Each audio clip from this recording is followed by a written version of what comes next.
نماز جنت کی کنجی ہے، نماز اندھیری قبر کا چراغ ہے، نماز پل صراط کے لیے آسانی ہے، نماز پڑھنے سے دل کو سکون ملتا ہے، نماز پڑھنے سے چہرے پر نورانیت آتی ہے، جو نماز پڑھتا ہے اس کی اولاد فرما بردار ہوتی ہے، جو نماز پڑھتا ہے گھر میں برکت ہوتی ہے، جو نماز پڑھتا ہے عمر میں برکت ہوتی ہے، جو نماز پڑھتا ہے اس کی زندگی سوکھی ہو جاتی ہے۔ فرمایا جو نماز پڑھتا ہے اندھیری قبر کے اندر نور ہوگا، جو نماز پڑھے گا اسے سرکار کی شفاعت نصیب ہوگی، جو نماز پڑھے گا اس کے دائیں ہاتھ میں اعمال نامہ دیا جائے گا۔ فرمایا جو نماز پڑھے گا اسے اللہ کا دیدار نصیب ہوگا۔ اللہ اکبر، یا رسول اللہ، یا رسول اللہ، یا فرمایا جو نماز پڑھے گا اسے رب کا نظام مصطفیٰ، ہم جتنے بیٹھے اللہ کرے ہمارے وطن میں میرے نبی کا نظام آ جائے۔ نا امید نہیں کسی پر اٹیک نہیں، دل کی بات قرآن کے حدیث کے مطابق میں یشفع شفاعۃ حسنۃ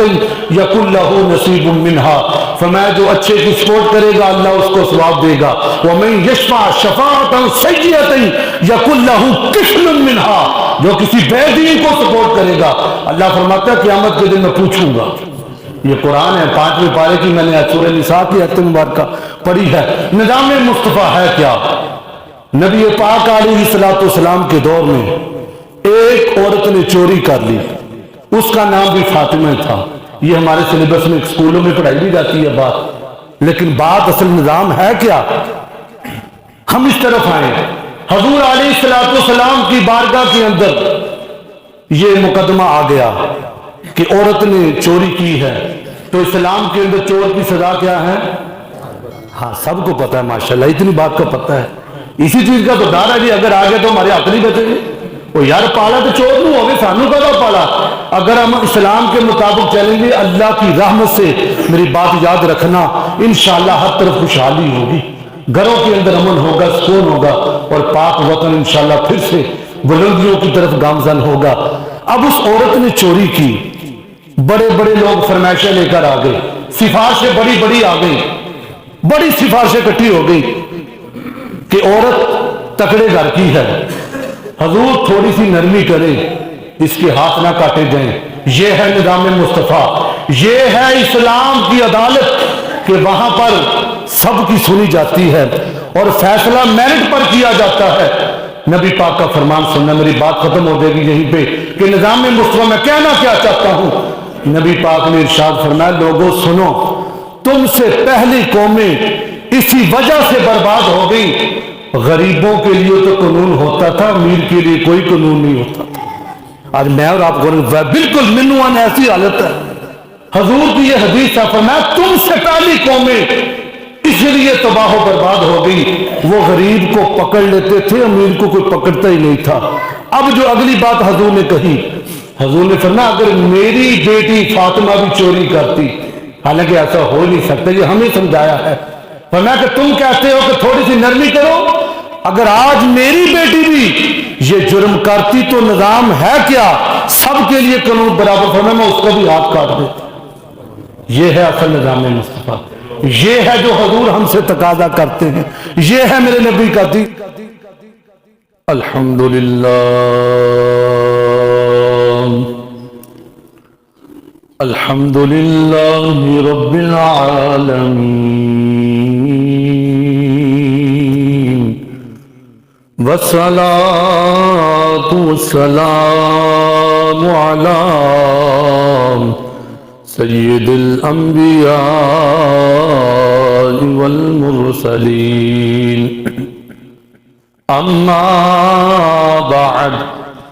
فاعوذ باللہ من الشیطان الرجیم، بسم اللہ الرحمن الرحیم، وَأَقِيمُوا الصَّلَاةَ وَآتُوا الزَّكَاةَ وَارْكَعُوا مَعَ الرَّاكِعِينَ۔ آمنت باللہ صدق اللہ العظیم۔ رب اشرح لي صدري ويسر لي أمري واحلل عقدة من لساني يفقه قولي قال الله تبارك وتعالى في شان حبيبه إن الله وملائكته يصلون على النبي يا أيها الذين آمنوا صلوا عليه وسلموا تسليما باغضب جم کر حضور کی بارگاہ میں ہدیہ درود و سلام الصلاة والسلام عليك يا رسول الله الصلاة والسلام عليك يا حبيب الله الصلاة والسلام عليك يا نبي الله وعلى آلك وأصحابك يا سيدي يا نور الله بلغ العلا بكماله كشف الدجى بجماله حسنت جميع خصاله صلوا عليه وآله مولاي صل وسلم دائما أبدا على حبيبك خير الخلق كلهم يا رب بالمصطفى بلغ مقاصدنا واغفر لنا ما مضى يا واسع الكرم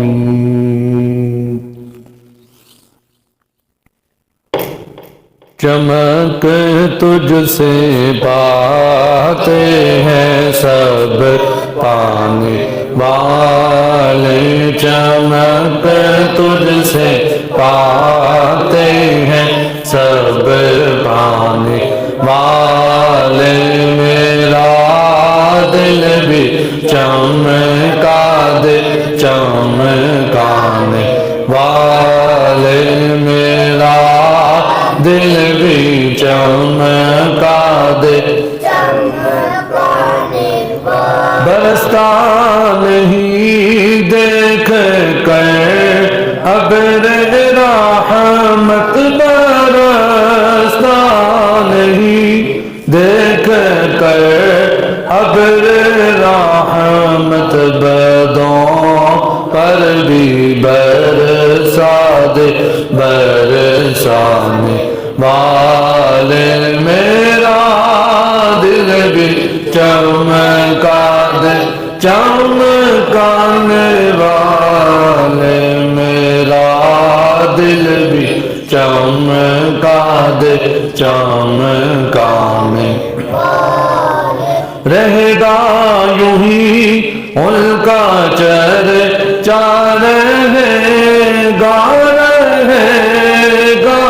یوں ہی ان کا چرچا رہے گا پڑے خاک ہو جائے جل جانے والے میرا دل بھی چمکا دے چمکانے والے میرا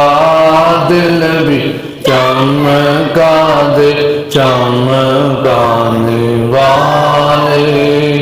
تو زندہ ہے واللہ تو زندہ ہے واللہ تو زندہ ہے واللہ تو زندہ ہے واللہ تو زندہ ہے واللہ تو زندہ ہے واللہ میرے چشم عالم سے چھپ جانے والے میرا دل بھی چمکا دے چمکانے والے میرا دل بھی چمکا دے چمکانے والے چمک سے پاتے ہیں سب پانے والے، میرا دل بھی چمکا دے چمکانے والے۔ اللہ جل جلالہ وعم نوالہ وعتم برہانہ وعظم شانہ کی حمد و ثنا کے بعد حضور سید سربراہ حامی الاعتصام غم گسار زمان قائد المرسلین خاتم النبیین نبی اکرم نور مجسم شفیع معظم زینت بزم کائنات حسن کائنات وجہ کائنات مختار کل احمد مجتبی جناب حضرت محمد مصطفیٰ صلی اللہ تعالی علیہ وآلہ وسلم کے دربار بہربار میں ہدیہ درود و سلام عرض کرنے کے بعد نہایت ہی معزز و محتشم سامعین و ناظرین بزرگوں اور ساتھیوں، رب ذوالجلال کے فضل اور اس کی توفیق سے ہم سب نماز جمعہ ادا کرنے کے لیے حاضر ہو رہے ہیں۔ دعا ہے خالق کائنات ہمارا آج کا نماز جمعہ پڑھنا اپنی پاک اور بلند بارگاہ میں قبول فرمائے۔ آج کا موضوع، آج کا عنوان ہم نماز کی برکتیں، جو نماز پڑھتے ہیں اس پر اللہ کریم کی رحمتیں اور اللہ کریم کتنی برکتیں اس بندے پر نازل فرماتا ہے۔ اللہ رب العزت نے ارشاد فرمایا وَأَقِیمُوا الصَّلَاةَ، اور نماز قائم کرو، وَآتُوا الزَّکَاةَ، اور زکوٰۃ ادا کرو، وَارْکَعُوا مَعَ الرَّاکِعِینَ، اور رکوع کرنے والوں کے ساتھ رکوع کرو۔ یعنی اللہ کریم نے با جماعت نماز ادا کرنے کا حکم کہ جماعت کے ساتھ نماز پڑھے گے تو کتنا ثواب ملے گا، فرمایا کہ رکوع کرنے والوں کے ساتھ رکوع کرو۔ یعنی جب بندہ اکیلا نماز پڑھتا ہے، گھر میں پڑھتا ہے، بعد میں اگر پڑھتا ہے تو اسے صرف ایک نماز کا ثواب حاصل ہوتا ہے، اب وہ بھی اللہ جانے قبول ہوئی یا نہ ہوئی۔ لیکن جو با جماعت نماز ادا کرے گا، فرمایا اس سے 27 درجے زیادہ اللہ ثواب عطا فرمائے گا۔ اور با جماعت نماز ادا کرنے کی برکت یہ ہے جب سارے اجتماعی طور پر اللہ کی بارگاہ میں حاضر ہوں گے، قیام ہو رہا ہے، رکوع سجود التحیات، جماعت کے اندر سارے لوگ شامل ہو جاتے ہیں، تو اب جماعت میں سے اگر ایک کی بھی نماز قبول ہو گئی تو جتنے جماعت میں شامل ہوں گے اللہ سب کی قبول کر لے گا۔ یعنی ایک تو با جماعت نماز ادا کرنے کا درجہ بھی زیادہ ہے، ثواب بھی زیادہ ہے، اور دوسرا یہ کہ چلو ایک دی قبول ہو گئی، سبحان اللہ، ایک دی قبول ہو گئی تو سارے اندر بیڑا پار ہو گیا۔ یعنی با جماعت نماز ادا کرنے کا یہ فائدہ سب سے بڑا ہے۔ نبی پاک علیہ السلام نے ارشاد فرمایا جس شخص نے 5 نمازیں ادا کی، کتنی؟ ایک نہیں، 8 دن بعد کل جمعہ نہیں، کل فجر نہیں، 5 نمازیں۔ حضور ارشاد فرماتے جس نے 5 نمازیں پڑھی اور صحیح طریقے سے پڑھی، اس کا جو قیام ہے قیام کو صحیح طریقے سے ادا کیا، جو رکوع ہے، جو رکوع کا طریقہ کار ہے، کمر کو کیسے جھکانا ہے، نظر کہاں ہونی چاہیے، کیا پڑھنا ہے، فرمایا رکوع و سجود کا خیال رکھے اچھے طریقے کے ساتھ، فرمایا کہ رکوع کرے اچھے طریقے کے ساتھ، قیام کرے، سجدے میں جائے، اسے پتہ ہونا چاہیے سجدے کے اندر کتنی ہڈیوں کا زمین پر لگنا فرض ہے، کتنی ہڈیاں زمین پر لگیں گی تو سجدہ ہوگا، وگرنہ سجدہ مکمل نہیں ہوگا۔ فرمایا کہ سجدے کا بھی خیال رکھے، رکوع کا بھی خیال رکھے، اور اب جو قرآن کی تلاوت کر رہا ہے، فاتحہ شریف پڑھ رہا ہے، وہ بھی صحیح طریقے سے پڑھے، اور اس کے ساتھ یہ ضروری نہیں کہ قل ہو اللہ ہی پڑھنی ہے، کم از کم ایک مسلمان ہونے کے ناطے آخری 10 سورتاں ہر مسلمان نے زبانی یاد ہونی چاہیے، جن کم آدھی ہیں، گھر کے اندر برکت ہوگی، بندہ گھر میں تلاوت کرے گا، بار بار اللہ کی طرف سے رحمتوں کا نزول ہوگا۔ بلکہ نبی پاک علیہ السلام نے تو یہاں تک فرمایا میرا جی چاہتا ہے کہ میرا ہر امتی سورہ یاسین کو بھی زبانی یاد کرے، کیونکہ یاسین قرآن کا دل ہے۔ یعنی حضور فرماتے ہیں تو بات کرنے کا مقصد کہ سانو صرف قل ہو اللہ ہی نہیں، کچھ اور صورتیں بھی سانو یاد کرنی ہیں چاہیے، تو وہ صحیح طریقے سے سورت پڑھے۔ فرمایا جو ساری چیزوں کا خیال رکھے گا، صحیح طریقے سے نماز ادا کرے گا، اللہ اسے جنت عطا کرے گا۔ سبحان اللہ، اللہ کی رحمت سے، اللہ کے فضل سے جو فرمایا صحیح طریقے سے نماز ادا کرتا ہے، اللہ کریم اس کو جنت عطا فرمائے گا۔ اللہ تبارک و تعالیٰ کے نبی حضرت عیسیٰ علیہ السلام ایک دن باہر نکلے، ایک پرندے کو دیکھا، وہ کبھی کیچڑ کے اندر جاتا ہے، اپنے پروں کو کیچڑ کے ساتھ وہ گارا لگ جاتا ہے، تو پھر وہ پانی کے اندر جاتا ہے، اپنے پروں کو صاف کر لیتا ہے۔ اب حضرت عیسیٰ علیہ السلام یہ سارا منظر دیکھ رہے تھے، مالک کیا ماجرا ہے، یہ کبھی گارے میں جاتا ہے، کبھی پانی میں جاتا ہے، مالک کیا حکمت ہے؟ یہ سوچو بچار میں پڑے ہوئے تھے کہ حضرت جبریل آ گئے، عرض کی اے اللہ کے نبی، آپ اس پرندے کو دیکھ کر پریشان ہو رہے ہیں نا، اس میں حکمت پتہ کیا، ریزن کیا ہے، وجہ کیا ہے؟ اصل میں یہ پرندہ امت محمدی کی شان بیان کر رہا ہے، پرندہ ہو کر، یاد یہ حضور کا صدقہ ہے، اللہ نے ہمیں اتنی عزتیں عطا فرمائی، کوئی منہ نہ لگاتا ہم کو، پاس تک بٹھاتا نہ ہم کو، جب سے تھاما ہے دامن تمہارا دنیا والے ہمارے ہوئے۔ یہ تو کالی کملی والے کا دامن ہے کہ ہمیں تو کوئی ویلیو نہیں تھی، کوئی پوچھنے والا نہ تھا، جب تک بکے نہ تھے کوئی پوچھتا نہ تھا، میرے آقا تو نے خرید کر انمول کر دیا۔ سبحان اللہ، ساڈا مل پہ گیا جدوں سے سونے دے نال سچی محبت ہے دم بھریا، سرکار دی محبت کا نعرہ لگایا۔ تو حضرت جبریل عرض کرتے ہیں اے اللہ کے نبی، آپ اس پرندے کو دیکھ رہے ہیں، کبھی یہ اپنے پروں پر گھارا لگاتا ہے، کبھی پانی کے اندر جاتا ہے، اپنے پروں کو صاف کر لیتا ہے، اس کی حکمت پتہ کیا ہے؟ وجہ یہ ہے، امت محمدی کے لوگ جب ان سے کوئی غلطی ہو جائے گی، نافرمانی ہو جائے، کوئی گناہ ہو جائے گا، اللہ اس امت پر کتنا اپنا شفقت کا معاملہ فرمائے گا، بندہ گناہ گار ہوگا، لیکن اے اللہ کے نبی وہ مسجد میں حاضر ہو جائے گا، جب وہ نماز کے لیے کھڑا ہوگا اللہ اس کے گناہ معاف کر دے گا۔ سبحان اللہ، فرمایا یہ امت محمدی کی شان ہے، وہ نماز کے لیے آئیں گے، جو غلطیاں ہوں گی نماز کے صدقے سے اللہ ان کی غلطیوں کو معاف کر دے گا۔ اب ہمارے ہاں اپوزٹ سوچ بہت، چلو جی ٹھیک ہے قاری صاحب نے ہمیں بتا دیا، غلطیاں بھی کری جو نماز بھی پڑھی جو، نہیں، مقصد یہ نہیں، مقصد یہ کہ ہم نے اپنے آپ کو ہر چھوٹی سے چھوٹی برائی سے بھی بچانا ہے، اور ہر چھوٹی سے چھوٹی نیکی کو کرنا ہے، نیکی کو چھوڑنا نہیں اور برائی کو کرنا نہیں، یہ بس اپنے زندگی کا بندہ معمول بنا لے۔ بلکہ بزرگ تو یہاں تک کہہ گئے اوہ اگر نیکی نہیں کر سکتے تو گناہ بھی نہ کرو، اگر تم سے نیکی نہیں ہوتی نا تو پھر گناہ بھی نہ کرو، نہ مسلمان ہو تو تمہیں تو نیکیاں کرنی چاہیے، زندگی کا ہر لمحہ نیکیوں میں گزاریں۔ تو حضرت جبریل عرض کرتے ہیں کہ جب وہ پرندہ اس طرح اپنے پروں کو کیچڑ سے، فرمایا کہ وہ گارا اس کے پروں کو لگ گیا، پھر وہ پانی میں گیا، صاف ستھرا ہو گیا۔ امت محمدی کے لوگ بھی چاہے جتنے مرضی گنہگار ہوں گے، لیکن جب وہ سچے دل کے ساتھ رب کی بارگاہ میں جھک جائیں گے، نماز پڑھیں گے، توبہ کریں گے، تو جس طرح اس پرندے کے پر صاف ستھرے ہو گئے، اللہ ان کے بھی سارے گناہ معاف کر دے۔ سبحان اللہ۔ نبی پاک علیہ السلام نے ارشاد فرمایا،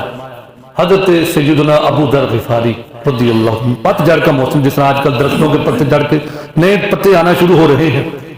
ایسے ہی پت جھڑ کا موسم تھا، جن درختوں کے پتے خود بخود گرنا شروع ہو جاتے۔ اب نبی پاک علیہ السلام آگے آگے ہیں اور حضرت ابو ذر غفاری پیچھے پیچھے ہیں۔ یہ بات ہمیشہ زندگی بھر یاد رکھیے گا،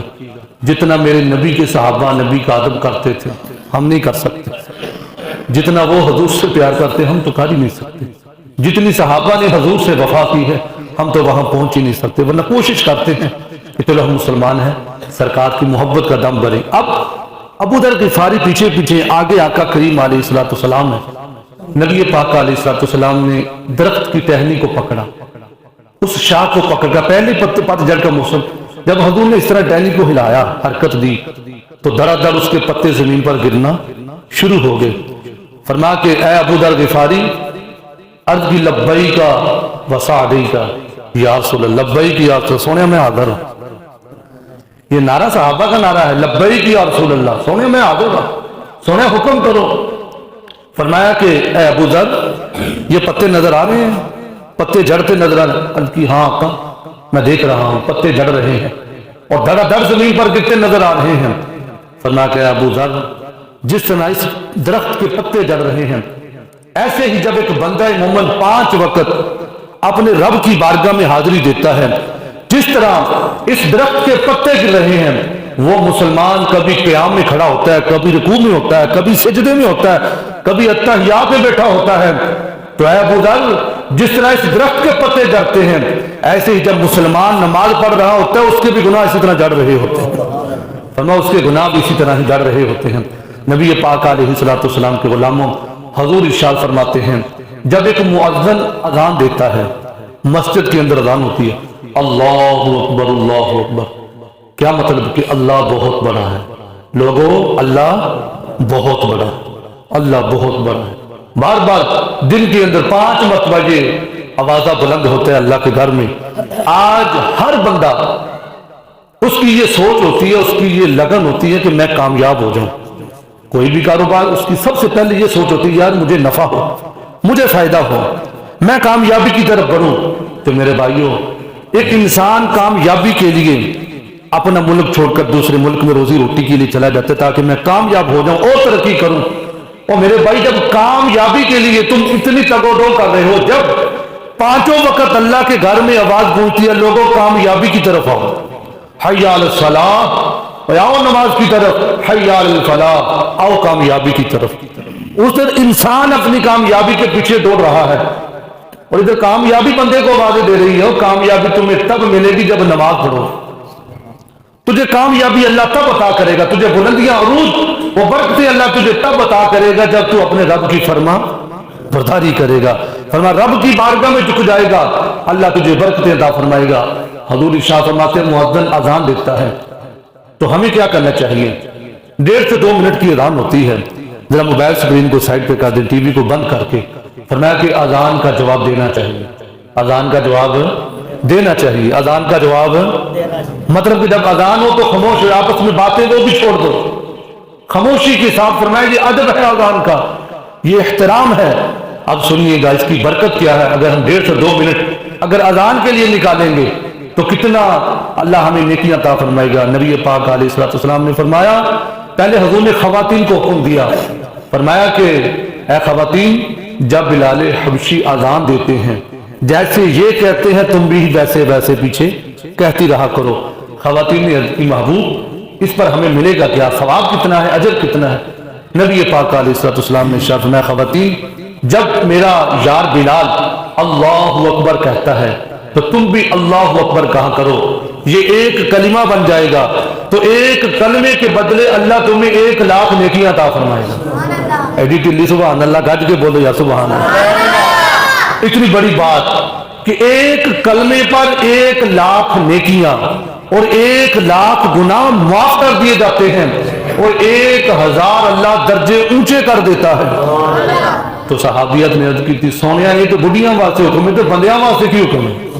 ہوں ساڑی واری آئی ہے۔ حضور نے ارشاد فرمایا کہ خواتین تم اذان کا جواب دو گی تو تمہیں 1 کلمے کے بدلے 1 لاکھ نیکیاں ملتی، 1 لاکھ گناہ معاف، 1000 درجے بلند۔ اور جو مرد حضرات ہیں اگر وہ 1 کلمے کو ریپیٹ کریں گے، دہرائیں گے، تو میرا رب 1 کلمے کے بدلے مردوں کو 2 لاکھ نیکیاں عطا فرمائے گا۔ سبحان اللہ، 2 لاکھ نیکیاں، 2 لاکھ گناہ معاف اور 2000 اللہ درجے بلند کر دیتا ہے۔ تو ٹوٹل اذان کے کلمات 15 بنتے ہیں، فجر میں 17 ہیں، تکبیر کے اندر بھی 17 ہے۔ تکبیر کا بھی ہم جواب دیں گے اس پر بھی ہمیں یہی ثواب ملے گا، اذان کا جواب دیں گے اس پر بھی یہی ثواب، یعنی آپ حساب لگا لیں 15 کلمات ہیں تو کتنی نیکیاں بن گئی؟ 30 لاکھ۔ کتنی نیکیاں بن گئی؟ 30 لاکھ نیکیاں اس بندے کو ملیں گی جو اذان کا جواب دے۔ جیسے مؤذن کہتا ہے جب وہ پڑھ کے خاموش ہو جائے تو فرمایا کہ تم اس کا جواب دو، ویسے ویسے وہ کلمات دہراتے رہو۔ تو حضور نے ارشاد فرمایا کہ جو اذان دی جاتی ہے پھر سننے والے اس کا جواب دیتے ہیں، ایک تو یہ ہم نے ثواب سنا ہے۔ اب اگلی بات نبی پاک علیہ الصلوۃ والسلام نے ارشاد فرمایا جو اذان کو سنے، اذان کا جواب دے، اللہ اسے جنت میں داخل کر دے گا۔ ایک تو یہ لاکھوں کے حساب سے نیکیاں، اب خود اکاؤنٹنگ کر لینا، 5 اذانیں ہیں، 5 اذانوں کا جو بندہ مسلمان جواب دینے میں کامیاب ہو گیا، 5 وقت تکبیر پڑھی جاتی ہے تو 5 تکبیریں ہوں گی، 5 اذانیں ہوں گی، ٹوٹل 10 جس کو یہ نیکیاں مل گئی یہ تو کروڑوں میں گن چلی جائے گی۔ سبحان اللہ، جو اس جواب دینے میں بھی، اس لیے کوشش کریں جب اذان کو خاموشی کے ساتھ بیٹھ جائیں، اذان کا جواب دیں اور خوب اس کی رحمتیں اور برکتیں حاصل کریں، کیونکہ نبی پاک علیہ الصلوۃ والسلام کے غلاموں یہ اذان دینا یہ بھی بہت بڑی فضیلت کا کام ہے اور اذان کا جواب دینا یہ بھی بہت بڑی فضیلت ہے۔ فرمایا کہ ایک بندہ بکریاں چلا رہا ہے، یہ مقصد ہے کہ ہم نماز کی طرف آئیں، ٹھیک ہے؟ اگر اسی مربے گئے ہیں کپڑے صاف ستھرے ہونے چاہیے، کپڑوں میں سمیل نہیں آنی چاہیے، یہ بات یاد رکھنا۔ اگر وہ کپڑے پہن کر ہم کہیں ہمیں مہمان جانا ہو تو کیا وہ کپڑے پہن کر ہم مہمان خانہ پر جانے کے لیے تیار ہوں گے؟ نہیں، کبھی نہیں تیار ہوں گے۔ آج کل کیونکہ موبائل کا سوشل میڈیا کو سیلفی نہیں لیتا، سیلفی وہ تب لیتا ہے جب تک اپنے آپ کو سیٹ نہیں کر لیتا، کہتے ہیں میری تصویر سونی بننی چاہیے۔ میں نے کہا کبھی یہ بھی غور کر، میں جب نماز کے لیے کھڑا ہو رہا ہوں تو میرا لباس کیسا ہو، میرا لباس صاف ستھرا ہو۔ یہ ضروری نہیں کہ اچھے برانڈ کا نہیں، مطلب کہ پاک صاف ہو، اور کسی بھی طرح کی فرمایا کہ سمیل وغیرہ بدبو وغیرہ نہیں، جسم بھی پاک صاف، کپڑے بھی پاک صاف، پھر نماز کے لیے بندہ حاضر ہو۔ ایک بندہ بکریاں چرا رہا ہے، ابھی کہ کوئی سمپل سی بات ہے، بکریاں جس نے رکھی ہیں ظاہری بات وہ چرائے گا، لیکن بات عرض کرنے کا مقصد یہ جو وہاں پہ بھی نماز پڑھتا ہے تو اللہ کتنا خوش ہوتا ہے۔ ایک بندہ بکریاں چراتا ہے اور بکریاں چراتے چراتے بہت دور نکل گیا، اپنے پنڈ سے بستی سے کہیں دور جا نکلا اور بکریاں چراتی چراتی دور نکل گیا۔ اب اسے پتا چلا کہ نماز کا وقت ہو چکا ہے یا میں نے نماز پڑھنی ہے۔ اب کیا ہوتا ہے، وہ بندہ مومن کیا کرتا ہے، جب وہ نماز کے لیے کھڑا ہو جاتا ہے اللہ فرشتوں کو فرماتا ہے فرشتوں دیکھو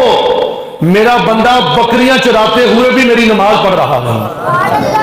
اللہ یہ پٹھے بڑھ گئے، انہیں روک دیتا کام، انہیں کہا نماز کا ٹائم ہو گیا، کپڑے صاف ستھرے نے، انہیں اتھے نماز نہیں چلی۔ رب فرماتا ہے فرشتوں دیکھو یہ بکریاں چرا رہا تھا لیکن اس کو نماز سے کتنا پیار ہے، اس نے بکریوں کو ایک سائڈ پہ کیا کہ ٹھیک ہے تم رک جاؤ، میں سب سے پہلے اپنے رب کی بارگاہ میں حاضری دوں۔ وہ بندہ جب نماز کے لیے کھڑا ہو گیا رب فرماتا ہے فرشتوں دیکھو میں اس بندے پر فخر کر رہا ہوں۔ اللہ کرے گل نو سمجھ جاؤ، اللہ فخر کر رہا اس بندے تے، اور جس پر اللہ فخر کرے گل کوئی چھوٹی نہیں، اللہ فخر فرماتا ہے فرشتوں دیکھو دیکھو میرا بندہ نماز پڑھ رہا ہے۔ مالک پھر کیا ہوا، مسلمان ہے نماز پڑھنی چاہیے۔ رب فرماتا ہے فرشتوں دیکھو اس نے بکریوں کا ٹائم شارٹ کر دیا، میری بارگاہ میں ٹک گیا ہے، نماز پڑھ رہا ہے۔ اے فرشتوں گواہ بن جاؤ یہ میری بارگاہ میں کھڑے ہو کر نماز پڑھ رہا ہے، میں نے اس کے پچھلے گناہ بھی معاف کر دی اور اس کو جنت بھی عطا کر دی۔ تو یہ بات کہنے کا مقصد وہ بکریاں چرا رہا تھا لیکن اس نے نماز چھوڑی۔ یہ ہمارے لیے حکم ہے کہ نماز کی چھٹی نہیں ہے، نماز کی چھٹی نہیں ہے۔ نماز کا ذکر 750 مرتبہ اللہ پاک نے ذکر فرمایا، بار بار نماز کا اللہ نے حکم فرمایا ہے۔ نبی پاک علیہ السلام کے غلاموں جب بندہ نماز کے لیے حاضر ہوتا ہے گھر سے وضو کر کے آتا ہے، جتنے قدم چلے گا ہر قدم پر نیکیاں ملیں گی، اور اچھے طریقے سے وضو کرے، خشوع و خضوع کے ساتھ فرمایا وضو کرے۔ نبی پاک علیہ السلام ارشاد فرماتے ہیں جب بندہ خشوع و خضوع کے ساتھ جب کہتا ہے اللہ اکبر نماز اپنی شروع کر دیتا ہے، فرمایا کہ وہ یوں سمجھے میں اپنے رب سے باتیں کر رہا ہوں۔ سبحان سورہ فاتحہ کا جو ترجمہ ہے کبھی غور کرنا، تنہائی میں بیٹھ کر پڑھنا، دیکھنا سورہ فاتحہ کے اندر اللہ اپنے بندے سے کیا فرما رہا ہے اور بندہ رب کی بارگاہ میں کیا عرضیاں پیش کر رہا ہوتا ہے۔ کبھی پڑھنا ترجمہ، کبھی غور کرنا، سورہ فاتحہ کے ترجمے پہ غور کرنا، باقی بھی ہر چیز پہ جب ترجمے پر غور کریں گے پھر ہمارا نماز میں دائیں بائیں خیال نہیں جائے گا، اسے پتا ہوگا میرے منہ سے جو کلمات نکلے اس کا مطلب کیا ہے، میں کہہ کیا رہا ہوں۔ پھر اس کو نماز کے اندر سجدے کا بھی مزہ آئے گا، رکوع کا بھی مزہ آئے گا، اور رب کی عبادت کے اندر فرمایا اس کا دل لگ جائے گا۔ حضور ارشاد فرماتے جب بندہ مومن خشوع و خضوع کے ساتھ نماز کے لیے کھڑے ہو جاتا ہے، محبوب کیا ملتا ہے جب بندہ نماز کے لیے کھڑا ہوتا ہے؟ حضور فرماتے ہیں جنت کے بوئے کھول دیتے جاتے ہیں۔ پیار سے کہیے نا سبحان اللہ۔ حضور فرماتے جو بندہ نماز کے لیے کھڑا ہو گیا اب قیام میں کھڑا ہے، رکوع میں جا رہا ہے، سجدے میں جا رہا ہے، تحیات صحابہ اللہ اس کے لیے جنت کے دروازے کھول دیتا ہے اور سارے حجابات اٹھ جاتے ہیں۔ فرمایا جو نماز کے لیے آ جاتا ہے جنت کی حوریں پھولوں کے ہار لے کر کھڑی ہو جاتی ہیں اور مسلمان آ جا تیرے گل پیر پھلا دے ہار ماتے راجا۔ فرمایا وہ جنت کی حوریں پھولوں کے ہار لے کر کھڑی ہوتی ہیں، اس بندے کو ویلکم کرتی ہیں جو اللہ کے گھر میں حاضر ہو جاتا ہے۔ آئے ہائے قربان جائے، اور ملتا ہے کیا نماز میں؟ ایک بار آ کر تو دیکھ، غرور و تکبر مٹاتا ہے سجدہ، بشر کو خدا سے ملاتا ہے سجدہ۔ وہ ایسی کبھی غور ہی نہیں کی تھی سجدے کا مقام کیے۔ امام حسین دے کو نہ پوچھو نا جنہوں نے سجدے دے میں سر رکھ کے گردن کٹا چھڑی پر سجدہ نہیں چھڑیا۔ نماز کی قدر کہیں گے لوگوں نے پتا کیا، پھر ہمیں بتایا۔ اللہ اکبر۔ نبی پاک علیہ السلام ارشاد فرماتے ہیں آج ہم غور کریں کبھی کبھی تو ہماری ایک ساتھ بھی پوری نہیں ہوتی، اتنی آبادی ہے، ایک صحابی کبھی کبھی پوری نہیں ہوتی، لیکن میرے نبی کی یہ حدیث ہے، نبی پاک علیہ الصلوۃ والسلام نے ارشاد فرمایا صحابہ اگر تمہیں پتہ چل جائے پہلی صف میں کھڑے ہونے کا ثواب کتنا، اگر تمہیں پتہ چل جائے میرے صحابہ جو بندہ پہلی صف میں کھڑے ہو کر امام کے پیچھے، ٹھیک ہے ہمیں پتہ سردی ہے لیکن جتنا جو امام کے قریب آئے گا، فرمایا کہ جمعۃ المبارک کے دن غسل کرے، نیا لباس پہنے، جتنا امام کے قریب بیٹھے گا اللہ اتنا ہی زیادہ ثواب عطا فرمائے، جتنا قریب آئے گا، جتنا ہم چراغ کے قریب آئیں گے اتنی ہی روشنی زیادہ ملے گی۔ فرمایا جتنا قریب آئے گا، یار میں جلدی جاؤں گا، قریب بیٹھوں گا، پہلی صف میں بیٹھوں گا اور دین کی باتیں سنوں گا۔ حضور علیہ الصلوۃ والسلام فرماتے ہیں صحابہ کاش تمہیں پتہ چل جائے، حالانکہ صحابہ تو نماز کا اہتمام کرنے والے، اصل میں حضور نے ہمیں جو جوڑا، حضور نے ہمیں جو جوڑا ہے مسلمان، کبھی غور تو کر تو کس طرف جا رہا ہے۔ نبی پاک علیہ الصلوۃ والسلام فرماتے ہیں صحابہ اگر لوگوں کو پتہ چل جائے کہ پہلی صف میں کھڑے ہونے کا ثواب کتنا ہے تو لوگ پرچیاں ڈالیں، یار آج پہلی صف میں نے کھڑا ہونا ہے، جس طرح محفل میں نہیں کھڑا ہوتا ہے 2 عمرے کے ٹکٹ ہیں لوگ بھجے ڈالتے ہیں، وہ کی ہے جی اتنے عمرے کا ٹکٹ ہے، ٹھیک ہے بھائی اچھی بات ہے، تو نبی پاک کی حدیث تجھے بتاتی ہے تجھے پتہ چل جائے پہلی صف میں کھڑے ہونے کا کتنا ثواب ہے، فرمایا لوگ ٹکٹ ڈالیں گے، یار آج میری باری ہے پہلی صف میں کھڑے ہونے کی، آج میری باری ہے، لیکن افسوس ہم اس طرف غور نہیں کرتے، نماز چھوٹتی ہے چھوٹ جائے، نہیں، نبی پاک علیہ الصلوۃ والسلام کے غلاموں نماز ہے کیا؟ نماز جنت کی کنجی ہے، نماز اندھیری قبر کا چراغ ہے،